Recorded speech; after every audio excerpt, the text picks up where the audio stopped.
Biblical masculinity. Why is nobody talking about this? I'll give you a little bit of a background. So I grew up technically without a dad. My dad wasn't really around. I was an atheist, so God wasn't in my life either. And I was just really alone, but also very feminine because I grew up with my mom and with my aunts and different things like that. I did not have strong masculine figures in my life at all. And that led to a whole bunch of identity issues. I thought I was homosexual. There were just things like that like I genuinely was just lost. And every single bit of masculinity, bad or good, I was so hungry for it that I just picked it up. If I saw older guys drinking, smoking, like I thought, okay, this is it, like gotta pick it up, because I just didn't have anybody showing me what a good masculine role model would be. Fast forward to me moving to United States, identity issues just intensified. I didn't talk to anybody about it. It was just not good. And then I stumbled upon self-improvement. Man, Hamza, Andrew Tate, Iman Gaji showing me these luxurious men who are just so elite, prestigious, status, goals. Oh yeah, I just dropped $100,000 on the car. $100,000 on a car, that's not that much, is it? Okay, you get the point. I bought a private jet. I moved my mom out. My trip to Thailand. Look at me, guys, I am living my best life. And so I picked that up. Don't get me wrong, those men, they mean well, they don't point you to God.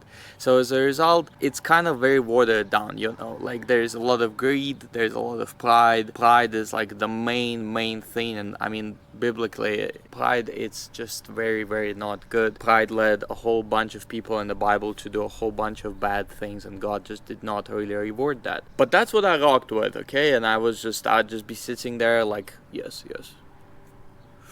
Where's my cigar? I'd be that kind of guy, okay? I got into business, I got more confident, I got a body that was just at some point was just really good looking, everything like that. It worked, but it was just empty.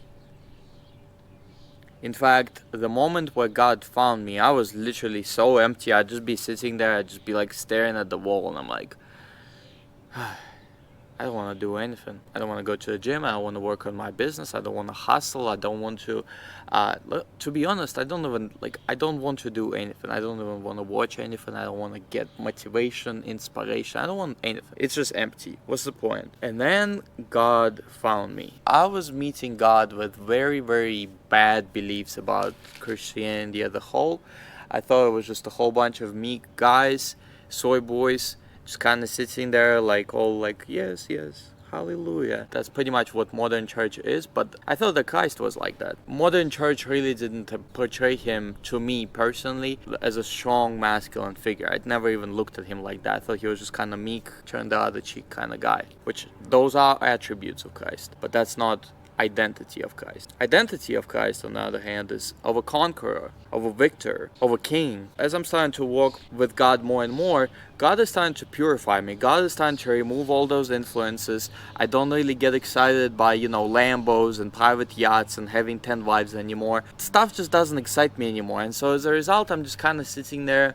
I also think that Christians are these meek guys, so I'm kind of just becoming more of that, just kind of passive. And it wasn't really until I met my mentor, David Hammond. Go check him out on YouTube. I mean, his channel is dying, but go show some support. I believe that there is gonna be a revival that's gonna happen on his channel. I low-key became this man-child, effeminate guy. I became the weakest I've been in a while, and this is what the season I'm entering to now is actually biblical masculinity, because I realized that Christ was not a feminine guy. In fact, I'm gonna pop a Bible quote on the screen here, but it talks about to not be effeminate, to not be feminine. Guys are not supposed to be feminine, and church presented Christ attributes as his identity. This is not his identity. I believe that Christ was actually one of the most masculine men to ever walk the earth, dying for all of us, self-sacrificial love, courage, intensity,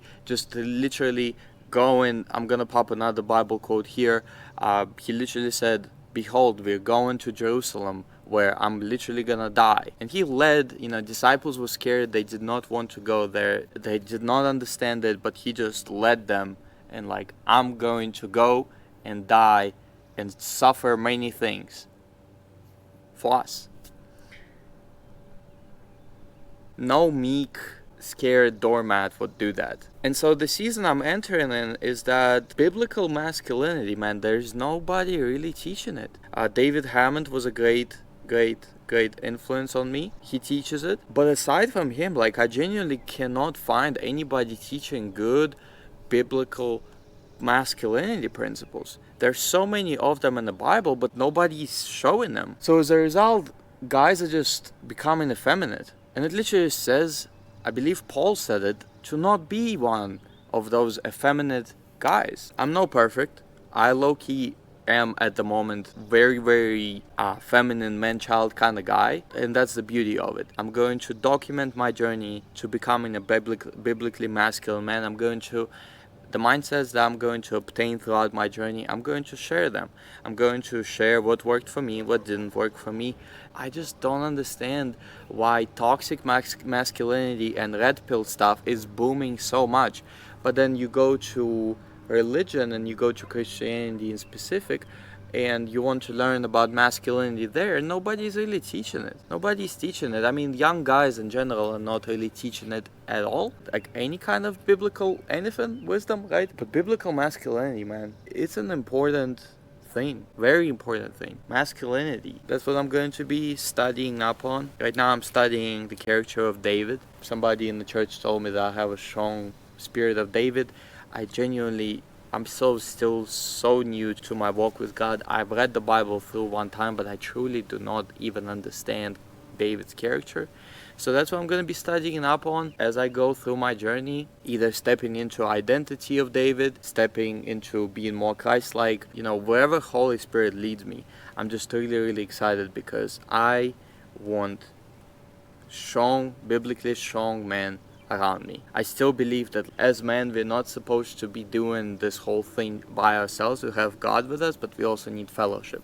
And I don't really want to fellowship with guys who are afraid to say things that are incorrect. I don't want to fellowship with guys who are kind of like, oh yeah, like, I'm with Christ, but like I also do this, that, and the other. I know it's worldly, but like it takes time. Like I want to fellowship with men who are intense. I want to fellowship with guys like this, extreme, intense, Christ-like. We're all representatives of Christ. I want to represent Christ, not just attributes of Christ. I want to be like Christ, and he was the most masculine man to ever walk the earth. That's where I'm at right now.